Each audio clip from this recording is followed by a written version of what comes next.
اعوذ باللہ من الشیطان الرجیم بسم اللہ الرحمن الرحیم السلام علیکم ورحمۃ اللہ وبرکاتہ۔ جیسا کہ آپ سبھی جانتے ہیں کہ قرآن کریم کی کلاس ہم مختلف مواقع پر کرتے رہے ہیں۔ جب یہاں مسجد میں اجازت تھی تو مسجد میں کلاس بھی ہوا کرتی تھی، اس کے علاوہ ہم اس کلاس کو یوٹیوب کے ذریعے بھی کرتے رہے ہیں، اور اسی سلسلے کو جاری رکھتے ہوئے آج انشاءاللہ ہم پھر اپنی کلاس کا آغاز کریں گے، جو کہ آپ کے سامنے انشاءاللہ ہر ہفتے والے دن شام 6 بجے جماعت احمدیہ ریچ ٹیڈ کے یوٹیوب چینل کے ذریعے پیش کی جائے گی۔ تو درخواست ہے احباب سے کہ براہ کرم اسے خود بھی سماعت فرمائیں، اپنے بچوں کو بھی اس سے فائدہ دیں اور اپنے تمام باقی دیگر احباب کو بھی اس کی ضرور اطلاع کریں۔ ہماری کلاس کا پیٹرن وہی رہے گا، اور کلاس کے آغاز میں مرکز کے حکم کے مطابق ہم ہر کلاس میں سورہ فاتحہ کی تلاوت ضرور کیا کریں گے، اور درخواست ہے آپ سے کہ آپ خاکسار کے ساتھ سورہ فاتحہ کو اس کے بعد دہرایا کیجیے۔ تو ہم کلاس کا آغاز کرتے ہیں۔ اعوذ باللہ من الشیطان الرجیم۔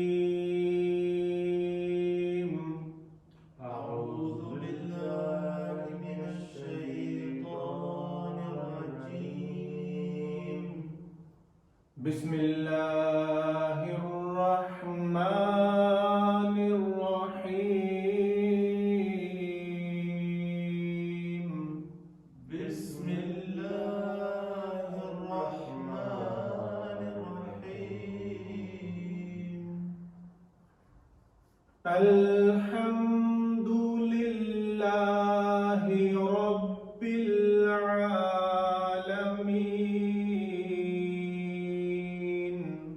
الحمد للہ رب العالمین۔ الرحمن الرحیم۔ الرحمن الرحیم۔ مالک یوم الدین۔ مالک یوم الدین۔ إياك نعبد وإياك نستعين۔ إياك نعبد وإياك نستعين۔ اهدنا الصراط المستقيم۔ اهدنا الصراط المستقيم۔ یہاں پہ جو کچھ ایک دو تلفظ کے متعلق باتیں یاد رکھنے والی ہیں، وہ یہ ہے کہ یہ دیکھیں ایاک نعبد و ایاک نستعین، اس میں ایاک میں یہ لفظ ہے الف، نعبد میں ہے عین۔ عربی قواعد کے حساب سے الف اس کو حمزہ بھی کہا جاتا ہے۔ اس الف کا اور عین کا دونوں کا تلفظ بالکل مختلف ہوا کرتا ہے۔ ہم لوگ بعض اوقات یہ غلطی کرتے ہیں کہ ہم الف اور عین کو اکٹھا ایک ہی جگہ پہ ایک ہی طرح الف کی طرح پڑھ دیتے ہیں، جو کہ بالکل غلط ہے۔ عین کو، عین کی آواز ہمیشہ حلق سے آتی ہے، عین عین، اور الف یہ بالکل سادہ، کسی کہا جاتا ہے کہ اس کی آواز پیٹ سے آتی ہے الف کی طرح، الف سادہ، اور عین تو یہ ایاکا بالکل ہم سمپل سادہ پڑھیں گے، اور نعبد میں عین کو حلق سے نکالیں گے، نعبد۔ اسی طرح نستعین، عین عین، عین کی آواز بھی حلق سے نکلے گی۔ تو ایاک نعبد و ایاک نستعین۔ اور اسی طرح اس کے بعد والی آیت میں اہدنا الصراط المستقیم، اس میں دیکھیں یہ را ہے نص را میں را استعمال ہوا ہے۔ یاد رکھیں کہ جب بھی را کے اوپر را کا حرف آئے گا اور اس کے اوپر زبر آئے گی یا پیش آئے گی، جب بھی را کے حرف کے اوپر زبر آئے گی یا پیش آئے گی تو ہم اس کو تھوڑا سا موٹا گول کر کے تھوڑا پر کر کے ادا کریں گے۔ را نہیں، را، رو، را، رو۔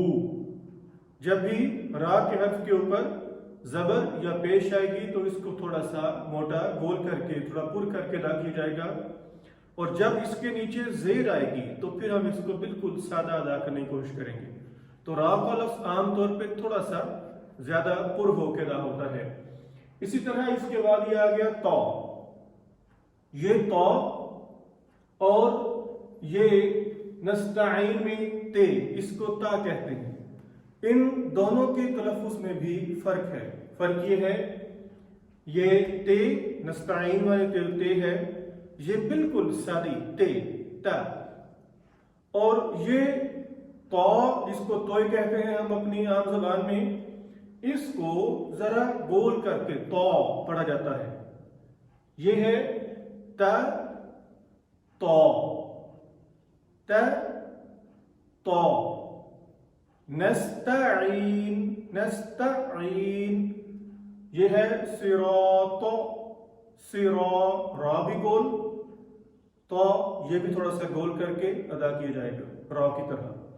تو نصراط المستقیم، اور مستقیم لفظ میں ایک اور حرف ہے جو غور کرنے کے قابل ہے، اور وہ کاف ہے۔ یہ کاف جو کہ دو نقطوں والا کاف جسے کہا جاتا ہے۔ اب دیکھیں، ایک طرف ہمارے سامنے یہ دو نقطوں والا کاف ہے، اور ہم یہ دیکھیں ایاکا میں اور ایاکا، یہاں دونوں جگہ پہ سادہ کاف ہے۔ یہ دونوں کاف کہلاتے ہیں، ایاکا والا بھی مستقیم والا بھی۔ یہ کاف ڈنڈی والا کہتے ہیں، اسے کاف نقطوں والا کہتے ہیں۔ کاف مکہ والا جو مکہ میں استعمال ہوتا ہے، یہ کاف قادیان والا کہ جو قادیان کے لفظ میں کاف استعمال ہوتا ہے۔ ان دونوں میں بھی فرق ہے۔ فرق یہ ہے کہ اس کاف کو بالکل سادہ اور پیٹ سے ادا کرتے ہیں، کا، جس کو ہم جرمن میں ڈوچ میں جو ہمارا کھا ہے، وہ کھا کی آواز تقریباً یہاں اس میں آتی ہے، ایاکا۔ لیکن جو یہ والا کاف ہے، یہ دو نقطوں والا کاف، اس کو عین کی طرح حلق سے پڑھتے ہیں، جیسے عین کو حلق سے پڑھا تھا عین، اسی طرح یہ ہے قاف، قاف۔ فرق دیکھیں، کھ، قو، کھ، قو۔ تو جب تک ہم قرآن کریم کو صحیح تلفظ سے نہیں پڑھنے کی کوشش کریں گے، تب تک قرآن کریم کو صحیح طرح پڑھنے کا حق ادا نہیں ہوتا۔ تو جہاں تک ممکن ہو قرآن کریم کو بہترین آواز میں، بہترین تلفظ میں ہی پڑھنا چاہیے۔ تو ہم جیسے کہ اپنی ہر کلاس میں قرآن کریم کے تلفظ کو بہتر کرنے کی کچھ نہ کچھ بات عرض کرتے ہیں، تو آج کے لیے تلفظ کے بہتری کے لیے صرف یہی باتیں عرض ہیں، ہم اسے مکمل کریں گے اور اس کے بعد خاکسار ایک دو باتیں اور عرض کرے گا۔ ہم نے یہاں پہ قرآن کریم کی تلاوت روکی تھی، اسی آیت کو دوبارہ شروع کریں گے۔ آپ اسی طرح میرے پڑھنے کے بعد اس کو میرے ساتھ دہرائیے اور کوشش کیجیے کہ جو خاکسار نے آپ کو تلفظ کی بہتری کی طرف کچھ گزارشات کی ہیں، ان کو استعمال کرتے ہوئے اس کو درست انداز میں پڑھنے کی کوشش کریں۔ ہم شروع یہاں سے کریں گے، ایاکا سے۔ ایاک نعبد و ایاک نستعین، إياك نعبد وإياك نستعين، اهدنا الصراط المستقيم، اهدنا الصراط المستقيم،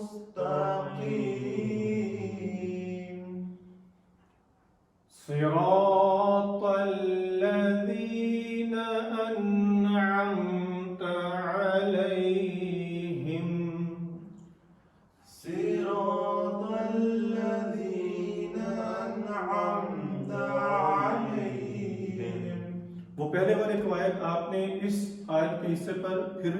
اپلائی کرنے ہیں، لاگو کرنے ہیں۔ مثلا سرا میں دیکھیں، را کے اوپر زبر ہے، اس کو گول کرنا ہے۔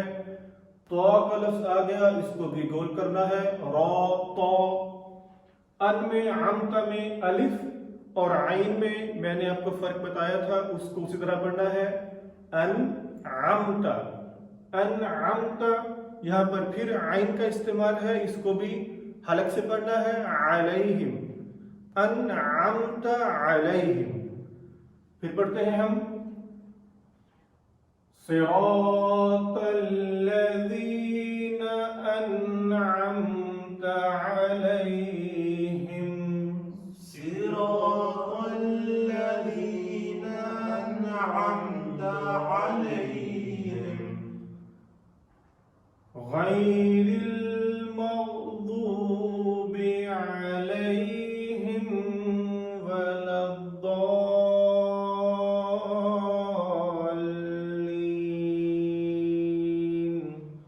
غير المغضوب عليهم ولا الضالين۔ آمین۔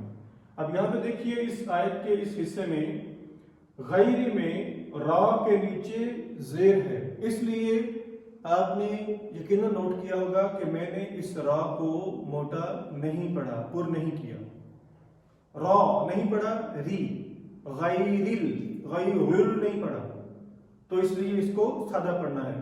را کو موٹا یعنی گول تب کریں گے جب اس کے اوپر زبر ہوگی یا پیش ہوگی، جب زیر ہوگی تو اس کو گول نہیں پڑھیں گے۔ اسی طرح ہم نے جو قاعدہ سیکھا تھا اس میں دیکھیے یہاں پر عین پھر آ گیا، تو یہ علیہم ہے، علیہم نہیں علیہم ہے۔ عین کو حلق سے ادا کرنے کی کوشش کیجیے۔ اس بات کا مجھے احساس ہے کہ آغاز میں یہ چیز مشکل ہوا کرتی ہے، لیکن درخواست آپ سے یہ ہے کہ ہمیشہ جو پریکٹس ہے، practice makes a man perfect, ہمیشہ پریکٹس سے ہی انسان ہر چیز سیکھتا ہے۔ جب تک آپ شرم کرتے ہوئے، جھجکتے ہوئے اس چیز کی پریکٹس نہیں کریں گے تو آپ اس پر قابو نہیں پا سکیں گے۔ درخواست یہ ہے کہ اس کی پریکٹس اپنے گھر میں ضرور کریں، قرآن کریم کی جب جب تلاوت کریں۔ تو آج کے لیے، اس ہفتے کے لیے آپ کے لیے ٹاسک یہی ہے کہ آپ نے اپنے عین کے اور الف کے، ان کے تلفظ میں فرق کریں۔ را، اس کو دیکھیں کہ کب میں نے اس کو موٹا کر کے پڑھنا ہے، پھر کیف اور قاف، ان کے تلفظ میں فرق کریں۔ انشاءاللہ اگلے ہفتے تک آپ محسوس کریں گے کہ آپ کے پڑھنے میں بہت بہتری آ چکی ہے۔ یہ سبھی چیزیں انسان محنت سے ہی سیکھتا ہے۔ درخواست ہے کہ اس سلسلے میں ضرور محنت کی جائے۔ آج کی اس کلاس کے اگلے حصے میں خاکسار آپ کے سامنے سیدنا حضرت مسیح موعود علیہ السلام کا ایک اقتباس پڑھنا چاہتا ہے۔ حضور علیہ السلام نے فرمایا قرآن کریم کے پڑھنے کے متعلق کہ قرآن کریم کو کس طرح پڑھنا چاہیے۔ حضور نے فرمایا کہ قرآن شریف تدبر اور غور سے پڑھنا چاہیے۔ یہ حوالہ ملفوظات کا ہے، جلد پنجم کا۔ فرمایا کہ قرآن شریف تدبر و فکر اور غور سے پڑھنا چاہیے۔ حدیث شریف میں آیا ہے رب قارن یلعنہ القرآن، یعنی بہت سے قرآن کریم کے قاری ایسے ہوتے ہیں جن پر قرآن کریم لعنت بھیجتا ہے۔ جو شخص قرآن پڑھتا اور اس پر عمل نہیں کرتا اس پر قرآن مجید لعنت بھیجتا ہے۔ جو شخص قرآن پڑھتا اس پر عمل نہیں کرتا، فرمایا اس پر قرآن مجید لعنت بھیجتا ہے۔ یعنی ہمیں قرآن کریم کو ہمیشہ تدبر سے، غور سے، فکر سے پڑھنا چاہیے۔ سوچیں ہمیشہ کہ مجھ سے اللہ کیا فرما رہا ہے، اللہ تعالیٰ نے اپنے کلام میں مجھے کس بات کا حکم دیا، کس بات سے روکا۔ ان پر تدبر کریں، غور کریں، فکر کریں، تبھی آپ اس قرآن کریم کے پڑھنے کا حق ادا کر سکیں گے۔ فرمایا کہ تلاوت کرتے وقت جب قرآن کریم کی آیت رحمت پر گزر ہو، یعنی جہاں ایسا ذکر ہو کہ جہاں اللہ تعالیٰ فرماتا ہے کہ میں نے مومنوں پر رحمت کی، تو جب رحمت کی آیت کا ذکر ہو تو وہاں خدا تعالیٰ سے رحمت طلب کی جائے، وہاں رک کے دعا کریں کہ اے اللہ تعالیٰ جس رحمت کا تو نے اس آیت میں ذکر فرمایا وہ رحمت مجھے بھی عطا فرما دے۔ اور جہاں کسی قوم کے عذاب کا ذکر ہو تو وہاں خدا تعالیٰ کے عذاب سے خدا تعالیٰ کے آگے پناہ کی درخواست کی جائے، کہ جہاں پہ اس بات کا ذکر ہو کہ اللہ تعالیٰ نے کسی قوم کو عذاب دیا تھا تو وہاں اللہ تعالیٰ کے عذاب سے پناہ کی درخواست کی جائے۔ اور تدبر فرمایا، اور تدبر و غور سے پڑھنا چاہیے اور اس پر عمل بھی کیا جائے۔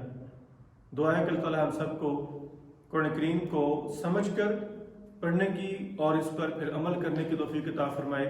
اللہ تعالیٰ کرے کہ ہم سبھی اس اصول کو پکڑ لیں کہ جب بھی قرآن کریم کی تلاوت کریں تو اس کو ترجمے کے ساتھ پڑھیں، اور جب ترجمہ پڑھیں تو پھر سوچیں اور سمجھیں کہ اگر تو وہاں پہ آیت رحمت کا ذکر ہے تو اللہ تعالیٰ سے رحمت کی درخواست کی جائے، دعا کی جائے۔